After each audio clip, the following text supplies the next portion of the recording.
Video में हम XML के बारे में बात करेंगे, XML बेसिक्स के बारे में बात करेंगे और साथ ही हम XML एट्रीब्यूट के साथ XML का एक प्रोग्राम तैयार करेंगे। तो चलिए सबसे पहले XML के बारे में जानते हैं कि XML होता क्या है। XML और एक्सटेंसिबल मार्कअप लैंग्वेज, XML को और क्या बोला जाता है? Extensible markup language is a markup language that you can use to create your own tag. मैं आपको बता दूं, जो HTML जो लैंग्वेज होती है, hyper text markup language, XML जो होती है उसकी एडवांस लैंग्वेज होती है। और XML का यूज हम करते हैं खुद के अपने टैग्स बनाने के लिए। जैसा कि आपने HTML के साथ काम किया होगा, और HTML में जब हम कोई प्रोग्राम बनाते हैं तो हम बने बनाए टैग्स का यूज करते हैं, जैसे बॉडी टैग के अंदर फॉन्ट टैग, तो ये पहले से बने हुए हैं, इनका हमें सिर्फ यूज करना होता है। बट जो XML है, एक्सटेंसिबल मार्कअप लैंग्वेज, हमें हमारे खुद के टैग बनाने में हेल्प करती है, हमें खुद के हमारे टैग बनाने की फैसिलिटी देती है। It was created by the world wide consortium W3। और ये जो लैंग्वेज है एक्सटेंसिबल मार्कअप लैंग्वेज किसके द्वारा डेवलप की गई है? W3C के वर्ल्ड वाइड वेब कंसोर्टियम के द्वारा डेवलप की गई है to overcome the limitations of HTML। तो इसे डेवलप क्यों किया गया था? जैसे कि 2 मिनट पहले मैंने आपको बताया, जो XML होती है वो HTML से एडवांस होती है, तो इसका यूज भी HTML में आने वाली प्रॉब्लम्स को सॉल्व करने के लिए किया जाता है। जैसे कि HTML में कुछ ऐसी लिमिटेशंस होती है जिनका यूज करके हम HTML डॉक्यूमेंट को परफेक्टली नहीं बना सकते हैं। तो XML क्या करती है? उन्हीं लिमिटेशंस को खत्म करती है और हमें HTML डॉक्यूमेंट से कुछ एडवांस बनाने की फैसिलिटी देती है। The hypertext markup language that is the basis for all web pages like HTML, XML is based on HTML। तो मैं आपको बता दूं, जो हाइपरटेक्स्ट मार्कअप लैंग्वेज होती है इसके द्वारा हम वेब पेजेस तैयार करते हैं, और HTML के जैसे ही हम XML जो होती है लैंग्वेज, वो किसके ऊपर बेस्ड रहती है? HTML पे, standard generalized markup language. HTML is different from HTML। जो XML है उससे बहुत डिफरेंट होती है HTML। इसके बोला जरूर जाता है कि इससे एडवांस है, बट ये जो होती है काफी इन दोनों में डिफरेंस पाया जाता है, क्योंकि जैसे कि मैं 2 मिनट पहले मैंने आपको बताया, HTML में हम बने हुए टैग्स का यूज करते हैं, HTML हमें खुद के टैग बनाने की फैसिलिटी नहीं देता है। तो उसी प्रॉब्लम को खत्म करने के लिए हमने कुछ एडवांस करना शुरू करा, जिसका नाम है XML। XML ऐसी मार्कअप लैंग्वेज है जो हमें खुद के टैग बनाने में हमारी हेल्प करती है। XML focus on the data while the HTML focus on the how data looks। जो HTML है वो डेटा पर काम करती है, डेटा पर फोकस करती है, पर जो HTML है वो डेटा के लुक पर फोकस करती है कि हमारा डेटा दिखने में कैसा है। और HTML क्या करता है? HTML का सिर्फ एक ही काम होता है कि जो हमने डेटा बनाया है वेब पेज पे वो दिख कैसा रहा है, जबकि XML जो होता है वो किस पर काम करता है? डेटा पर काम करता है कि हमारे द्वारा जो बनाया गया डेटा है वो कैसा डेटा है, उसमें कितनी श्योरिटी है और कितनी प्योरिटी है या नहीं। तो इस चीज पर काम कौन करता है? XML। XML is designed to send, store, receive and display data. In simple words, you can say that XML used for storing and transporting data। XML का जो डिजाइन किया गया है वो किस काम के लिए डिजाइन किया? डेटा को सेंड करना, स्टोर करना, रिसीव करना और डिस्प्ले करना। ये सभी काम होते हैं किसके? XML के। In simple word we can say that XML used for storing and transporting data. अगर सिंपल सी भाषा में बोला जाए तो XML का यूज जो हम करते हैं वो डेटा को स्टोर और ट्रांसपोर्ट करने के लिए करते हैं। जैसा कि मैं आपको बता दूं, XML के द्वारा हम किसी भी प्रकार का कोई भी डेटा स्टोर कर सकते हैं और साथ में उसे एक्सेस भी कर सकते हैं। XML जो है वो एक तरीके की मार्कअप लैंग्वेज है जो डॉक्यूमेंट को इनकोडिंग फॉर्मेट में लिखने की हमें परमिशन देती है। जो XML है वो हमें किसी भी डॉक्यूमेंट को इनकोडिंग फॉर्मेट में लिखने की फैसिलिटी भी प्रोवाइड करती है। और इसके द्वारा हम जो भी वेब पेज या वेबसाइट बना रहे हैं XML के द्वारा, हम उसमें मेनली सिर्फ और सिर्फ डेटा पर फोकस करते हैं। इसका सिर्फ एक ही काम होता है, मेन डेटा पर फोकस करना। HTML में हम क्या करते हैं? HTML में हम पहले से बने हुए टैग्स का यूज करते हैं, बट XML में हम क्या करते हैं? XML में हम खुद से अपने टैग बनाकर डेटा को स्टोर कर पाते हैं। तो चलिए अब हम बात करते हैं XML एट्रीब्यूट्स के बारे में। XML एट्रीब्यूट जैसे कि हमने HTML के टाइम पे पढ़ा था, HTML के एट्रीब्यूट्स।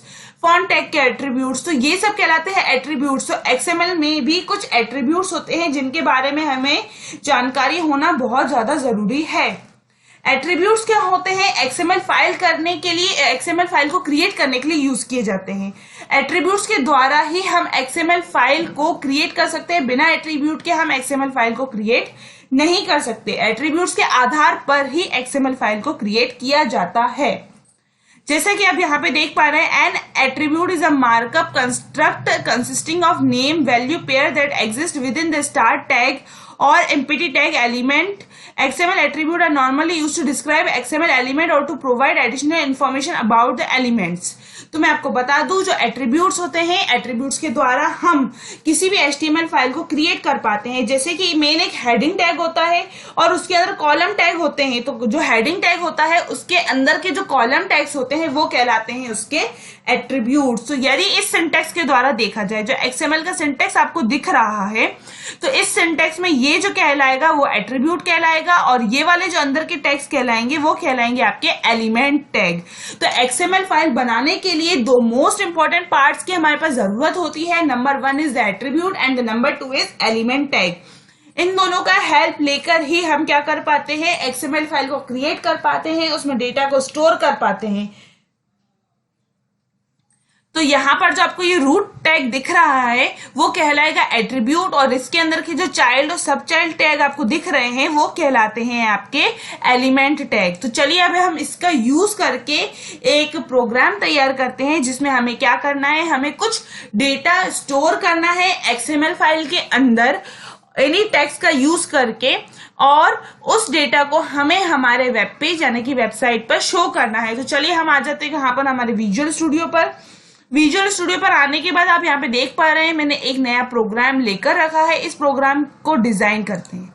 डिजाइनिंग पे आ गए। यहाँ पर कोई भी डिजाइनिंग करने से पहले मैं क्या करूंगी, वेबसाइट मेन्यू के अंदर जाके ऐड न्यू आइटम के अंदर जाकर और एक XML फाइल को ऐड कर लेती हूँ। तो नीचे आते हैं XML फाइल के लिए, ये रही XML फाइल। क्लिक करा XML फाइल पर और कर दिया हमने ऐड। अब यहाँ पर आप देख पा रहे हैं ये कहलाते हैं प्रोलॉग, मतलब XML का वर्जन और उसको इनकोड करने का वर्जन। ठीक है, तो अब इसके बाद हमें क्या करना होगा, इसके बाद हमें कोड लिखना होगा। कोड लिखने के लिए जैसा कि मैंने बताया, XML एक एक्सटेंसिबल मार्कअप लैंग्वेज है जिसका यूज करके हम अपने खुद के टैग तैयार कर सकते हैं। तो चलिए, तो सबसे पहला जो टैग मैं बना रही हूँ वो मैं बना रही हूँ PGDCA। कुछ इस तरीके से मैंने कौन सा टैग बनाया, PGDCA। अब इसके अंदर मुझे क्या करना है, इस PGDCA के द्वारा मुझे PGDCA के कुछ स्टूडेंट्स के नाम डिस्प्ले करने हैं। तो चलिए अब आते हैं अंदर। यहां पे मैंने एक और टैग लगाया, स्टूडेंट, कुछ इस तरीके से। अब इस स्टूडेंट टैग के अंदर मुझे स्टूडेंट्स के नाम डिस्प्ले करने के लिए यूज करना होगा नेम टैग। ये नेम, और इसके अंदर मैंने नाम दिया रवि सिंह, ये नाम दे दिया।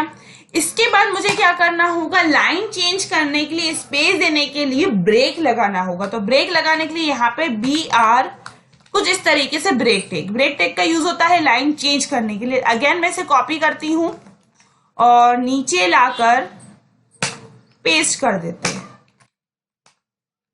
और पेस्ट करने पर मुझे क्या करना होगा, बस नाम ही चेंज करने होंगे। मैंने लिखा विशाल कपूर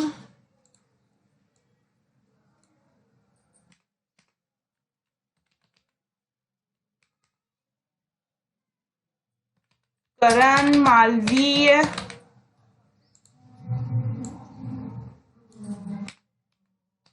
अर्जुन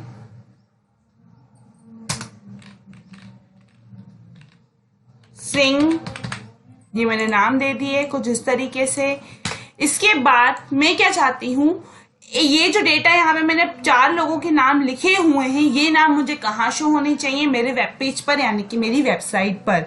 तो यहाँ पर आप देख पा रहे हैं, यहाँ पर जो है वो स्टार बना हुआ है, मतलब अभी हमारी XML फाइल सेव नहीं है। सेव करने के लिए आपको क्या प्रेस करना होगा, Ctrl+S, कुछ इस तरीके से। अब आना होगा आपको default.aspx में, मतलब हमारा जो डिफॉल्ट फॉर्म है। यहाँ पर आपको एक टैग दिखेगा, वो है XML टैग। इसको उठाइए और यहाँ पर छोड़ दीजिए कुछ इस तरीके से। अब यहाँ पर इसकी प्रॉपर्टीज दिख रही हैं आपको। इस प्रॉपर्टीज में लिखा हुआ है डॉक्यूमेंट सोर्स। इसमें ये जो 3 बिंदु आपको दिख रहे हैं, इस पर क्लिक कर दीजिए। यहां पर आप अपनी XML फाइल को सिलेक्ट कर दीजिए और कर दीजिए ओके। अब इसके बाद क्या करना है, इसके बाद आपको कुछ भी नहीं करना है, आपको अपने प्रोग्राम को रन करना है। तो हम जाते हैं डिबग, स्टार्ट विदाउट डिबगिंग, जिसकी शॉर्टकट की होती है Ctrl+F5। अब यहां पर आपको वो सभी स्टूडेंट्स के नाम डिस्प्ले हो जाएंगे।